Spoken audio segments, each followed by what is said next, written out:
que antes de leerlos, porque todos difieren, no coinciden, todos tienen su propia interpretación.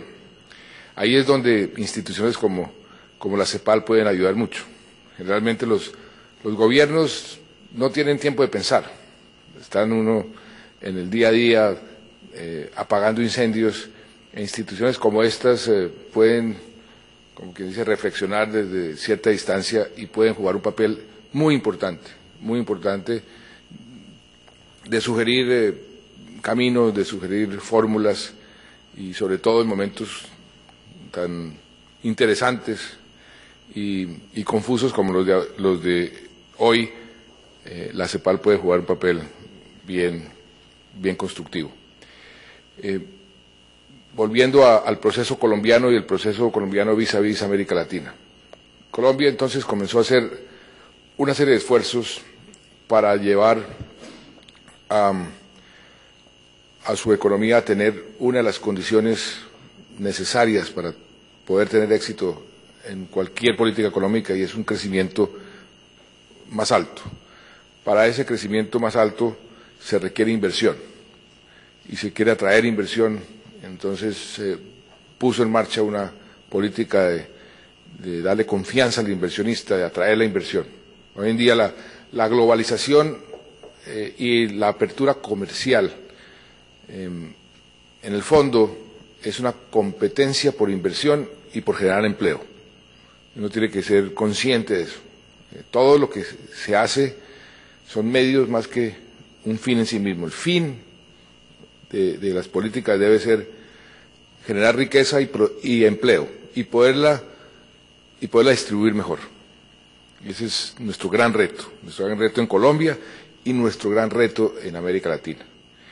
Colombia fue muy exitoso en recuperar la seguridad y eso en cierta forma nos permitió gozar de ese efecto, lo que llaman el efecto rebote. Cuando vienen las grandes recesiones, viene el bajonazo y después sube el país o suben los mercados. En Colombia, la recuperación de la seguridad en cierta forma nos dio un efecto rebote y vino la inversión, y hoy tenemos tal vez la inversión más alta en términos relativos extranjera de toda América Latina. Logramos bajar la inflación y estamos en una senda de crecimiento alto que queremos mantener, y ahí ese es uno de los grandes retos donde la CEPAL nos puede ayudar a pensar. ¿Cómo mantenemos un crecimiento alto?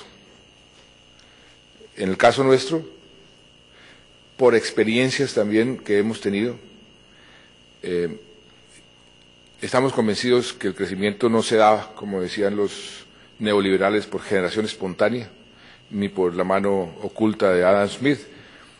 El crecimiento se da generando fuentes de crecimiento. En el caso colombiano, las identificamos usando el sentido común. ¿Dónde estamos rezagados nosotros?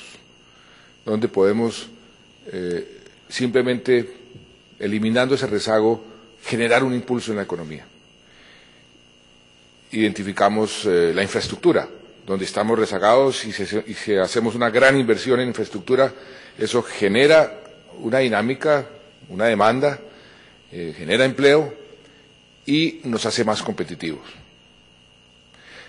El sector agropecuario, donde en Colombia hay un potencial enorme, somos de los pocos países que puede aumentar sustancialmente su producción de alimentos en un mundo con una crisis alimentaria, donde está concentrada la pobreza. Entonces, si hay un gran desarrollo y cerramos esa brecha en el sector agropecuario, eso también genera un impulso, una dinámica que ayuda a la economía a crecer más rápido. En el caso que también es común a toda América Latina, el déficit de vivienda. Si logramos poner en marcha grandes proyectos de vivienda, la vivienda, todos los economistas, todos los expertos en desarrollo, en todas partes del mundo saben que la vivienda genera mucha dinámica económica. En el caso colombiano, impulsa 32 industrias. Entonces, démosle un gran impulso a la vivienda para que eso también genere más actividad económica y podamos crecer más rápido. Identificamos, esos tres fueron los rezagos. Había otro rezago, que es el último que voy a mencionar porque ese es también común en América Latina, pero había otra locomotora donde simplemente queremos aprovechar lo que Dios nos dio, la minería, la energía, el petróleo, un sector que en Colombia ya está creciendo al 12, 13%, que había que mantenerlo para financiar el resto de los sectores y poder continuar el impulso. Esa era la cuarta economía. Y la quinta locomotora, es la innovación. Porque en el fondo, la pregunta hacia adelante que uno debe hacerse es cómo hace uno sostenible el crecimiento alto. Porque, digamos, en aras de discusión, cierra uno la brecha de la vivienda y puede eliminar el déficit. Entonces, automáticamente se viene abajo la actividad. Entonces, se viene abajo el crecimiento. Si uno construye la infraestructura que necesita, entonces esa locomotora deja de funcionar al cabo de 2, 3, 4, 5 años. Entonces, ¿dónde va a generar uno mayor crecimiento para que sea sostenible en el tiempo?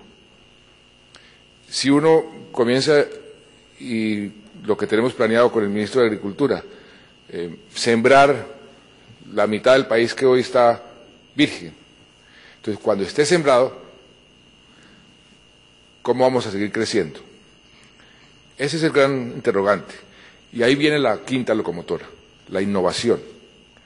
Y cuando uno estudia los casos exitosos de países que han tenido un crecimiento sostenido alto durante mucho tiempo, se da cuenta que la innovación es por lo menos el 50%.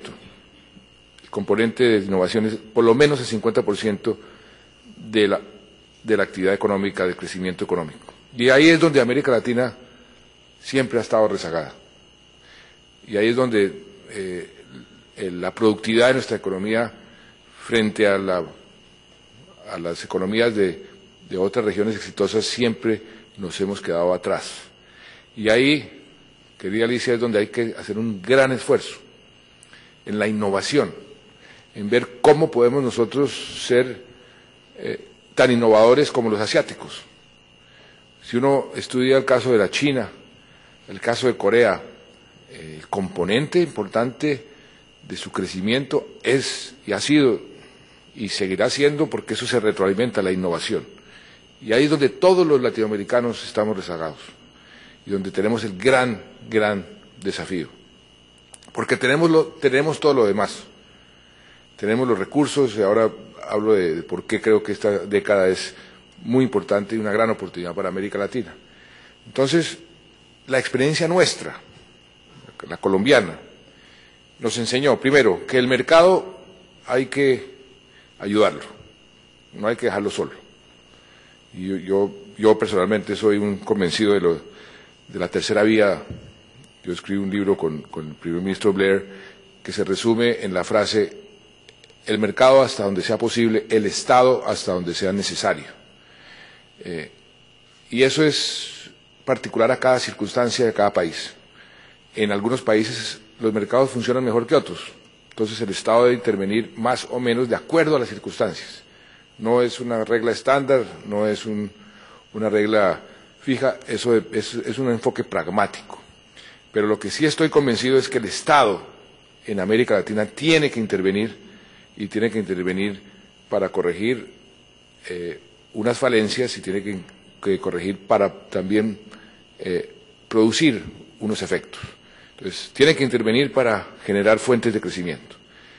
Y la innovación, y aquí ese es otro punto bien importante, Alicia, donde la CEPAL puede ayudar mucho. La innovación no solamente tiene que ser para el crecimiento económico.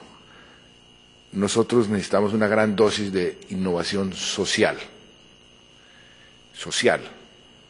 Porque América Latina, siendo un país tan rico, tiene el título de ser el país más desigual, donde los índices de pobreza están por encima de cualquier otro continente. Y ahí hemos fracasado también, siendo un país con semejante riqueza, que hoy dice América Latina tiene todo lo que el mundo está pidiendo. América Latina tiene energía de todo tipo. América Latina tiene capacidad de aumentar su producción agropecuaria, de producción de alimentos en un mundo de crisis alimentaria. América Latina tiene agua, en un mundo donde muchos futurólogos dicen que las grandes guerras se van a desatar en torno al agua.